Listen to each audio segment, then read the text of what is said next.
Hello folks, Peebo here. Well, I never want to pass up an opportunity to go fishing and make a movie and eat something. I guess Arby's is selling hamburgers now, and we wanted to give that a try. So we stopped by the Arby's and got some sandwich, and we went down here to the White River to sit and eat our sandwiches down here by the Bedford Boat Club. And we got a couple fishing poles we're going to throw out there. Got some BJ Stinky bait, and going to put that out there and just sit here and eat a sandwich. Maybe we can catch a fish in the meantime. So yay for fishing.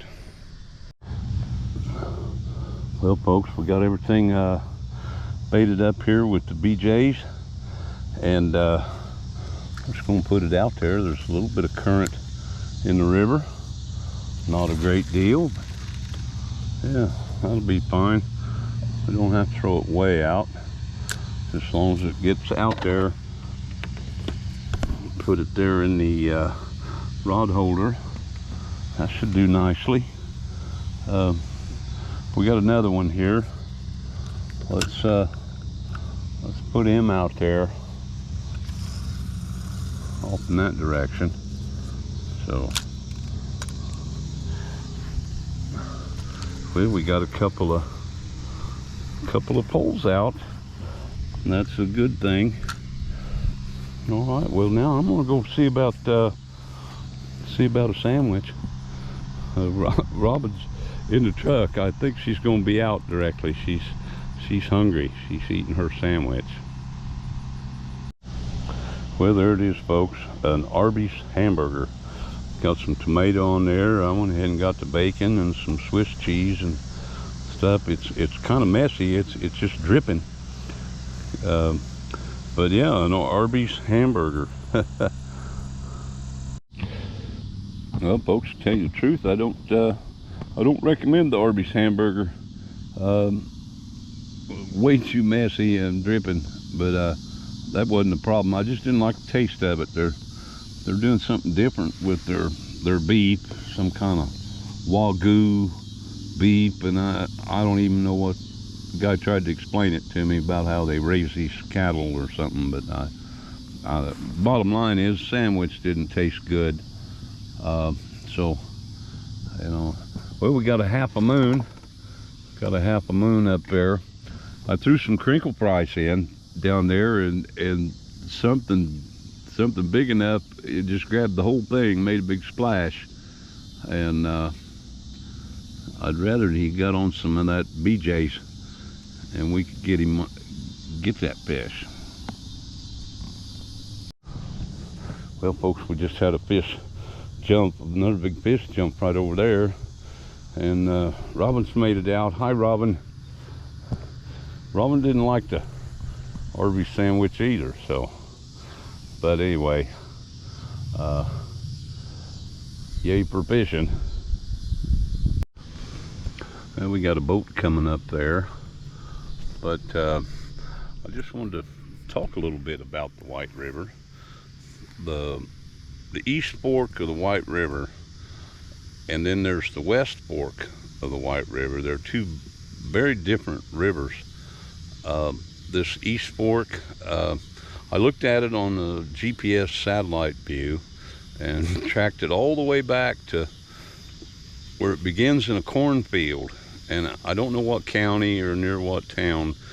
It's been a while back and I just don't remember, but there's a culvert that goes under a gravel road by a cornfield, and that's the very beginning of the White River, and creeks and whatnot contribute to it, and then it becomes the East Fork of the White River as we know it.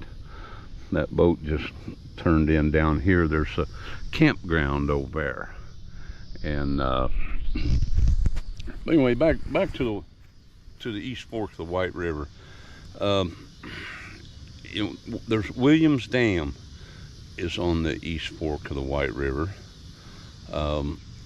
Common sense tells me that keeps any fish at all from coming upstream, and any that go downstream and go over that dam don't ever return to this part of the East Fork of the White River. So there's not a great deal of fish in the East Fork of the White River. I'm going to just go ahead and say that. And I'm going to say that because I've been fishing it long before I was making YouTube videos. I'd fish this river quite a bit. And when I say not many fish, I'm comparing it to the West Fork. That's my whole idea. It's a comparison. The East Fork and the West Fork. The East Fork doesn't have as many fish in it upstream of the Williams Dam for reasons I just mentioned. Now the West Fork of the White River, completely different river, completely different beginning. They have the same end, and they both dump into the Ohio at some point, and but the West Fork has a lot more fish. Big channel cats, more fish in there. Flatheads, there are flatheads below the dam in Williams. In fact, there's a bait store down there. The Amstead family runs a bait store there and has for years and years. And they're the people to know about the flathead catfish. They catch a lot of them.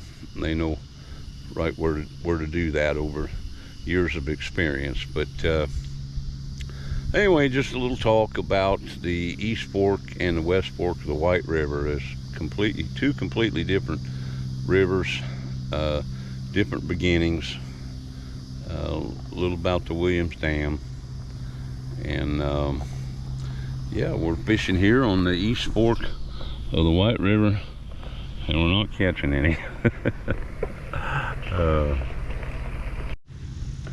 Yeah, folks, I just want to say before the lighting gets too bad that I know this is June the 15th, and I'm going to do some looking at the weather, so I understand what these weather conditions are. And what I mean by that is that I went catfishing for about 6 hours last night out at the family pond, and I was in 3 known good spots and couldn't get a bite. And I'm down here at the White River tonight and not getting a bite. So I'm gonna take a look at this weather and find out what that's about and why, because I know weather and conditions. We'll just talk about, we'll just call it conditions, not just weather, but whatever condition makes its effect. I'm gonna find out what it is, just so I know. You know, why fish don't bite. Yeah, well, I was looking at a boy, just got a bite. No, wishful thinking. Well, before it gets too dark, I'm gonna wrap this up and say thanks for watching, and yay for fishing.